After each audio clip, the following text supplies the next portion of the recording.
If a nation's future was decided by what its people paid attention to, India would already be finished. This episode isn't here to motivate you. This episode is here to disturb you. This episode is here to shake you out of the slumber. This is not about feel-good quotes or viral positivity. This is a wake-up call. Because right now, we Indians are living in a mental circus. We Indians are addicted to distraction, and this distraction is not just harming our productivity. This distraction is destroying our potential. This distraction is destroying our nation building. It is not my style to be vague, so here I will name it what our nation is obsessed with. Kunal Kamra cracks a satirical song in a Mumbai club, and the supporters of Mr. Shinde attack the venue. Anant Ambani's wedding becomes the most viewed private event in Indian YouTube history. People watch the guest list more closely than they watch the budgets.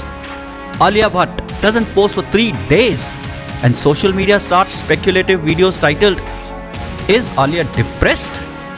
Is Alia and Ranbir's marriage in trouble?" Ranbir Kapoor gets trolled for pouring wine differently or for eating beef, and that becomes a headline. And of course, Rhea Chakraborty publicly butchered after Sushant Singh Rajput's tragic suicide.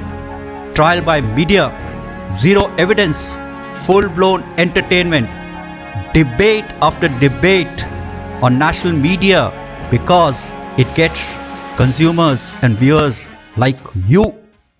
Meanwhile, no one knows who invented India's latest AI speech model.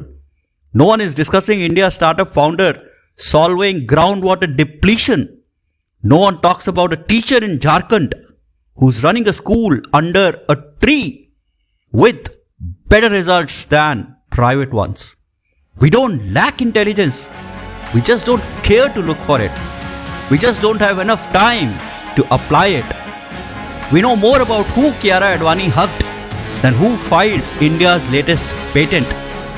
We care more about airport looks than about public libraries. We scroll, we judge, we forward, but we don't reflect. We don't build. We don't fix. India is not dying of poverty. India is dying of misplaced focus.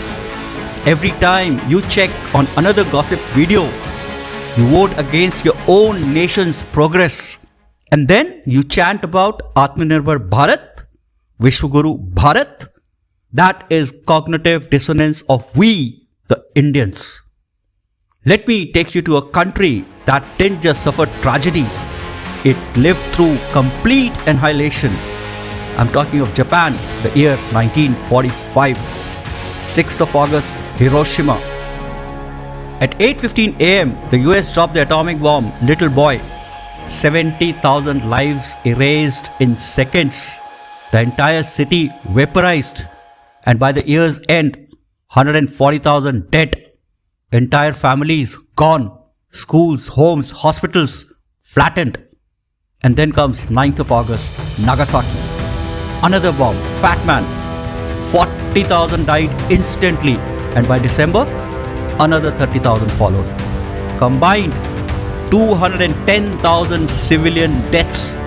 And these were not soldiers. These were children, mothers, teachers and doctors wiped out. And yet, no mob, no media trial, no outrage reels, just one response. Get your head down and rebuild. In Osaka, a 94-year-old man still repairs watches. He was 14 when the bombs fell. His school disappeared. His neighbors vanished. But he picked up his father's tools and never stopped working. That's Ikigai. Not a motivational word. It's a lived philosophy. Wake up with a purpose even in ruins. Japan didn't rise with rage. It rose with routine. Japan rose with a purpose. Japan rose with a focus. The 5 principles that built Japan: Kaizen, improve daily; Shokunin, take pride in any job; punctuality, time is sacred; community over ego; the mission before the man; Ikigai, find your reason to show up. While we trained Arnab and troll Kamra, Japanese, they are building semiconductors and bullet trains.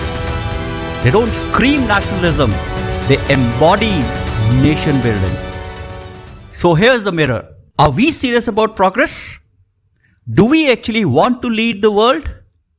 Do we really want to be the Vishwagurus? Or are we just cosplaying patriotism between reels and reactions? Every click you give to distraction is a contribution to national delay. And every second of silence, focus and building is a small revolution. The question is, what are we, the Indians, doing? Japan rose from radioactive ash and we are drowning in digital noise. But our destruction isn't inevitable, it's optional. Choices are with you, my friends. And these are my views with Malice to none and all. And if this made you uncomfortable, good. Because India doesn't need more influencers. India needs more builders. And builders that are forged in focus and not just drowned in digital nationalism and jingoism. Bye-bye.